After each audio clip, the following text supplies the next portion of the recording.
So if you've seen any of my other videos, you pretty much know this process. You just take your wig form head, wrap it in saran wrap, mark out your eyes, and get a can of Loctite spray foam. So you cover your head with the spray foam and make sure you leave an opening for your eyes.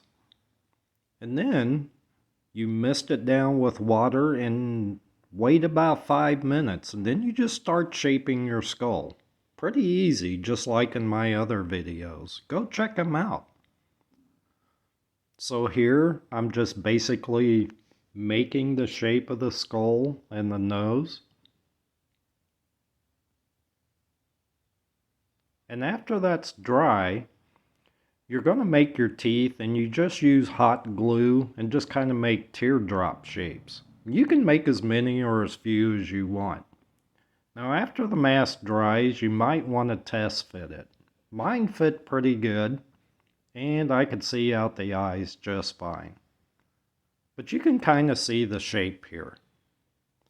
So then you're going to take your teeth and trim them up with scissors and then just glue them in.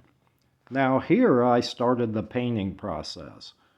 And I kind of just used varying colors of orange and kind of a pumpkin color to give it a base coat.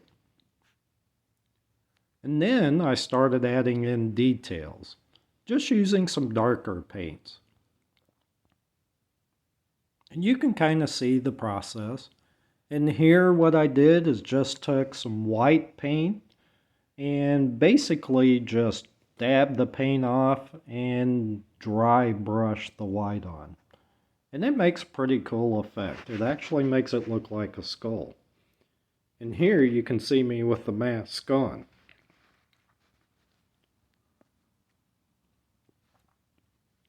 Now you can add any details to this you want. I just kind of hot glued on some old wig hair.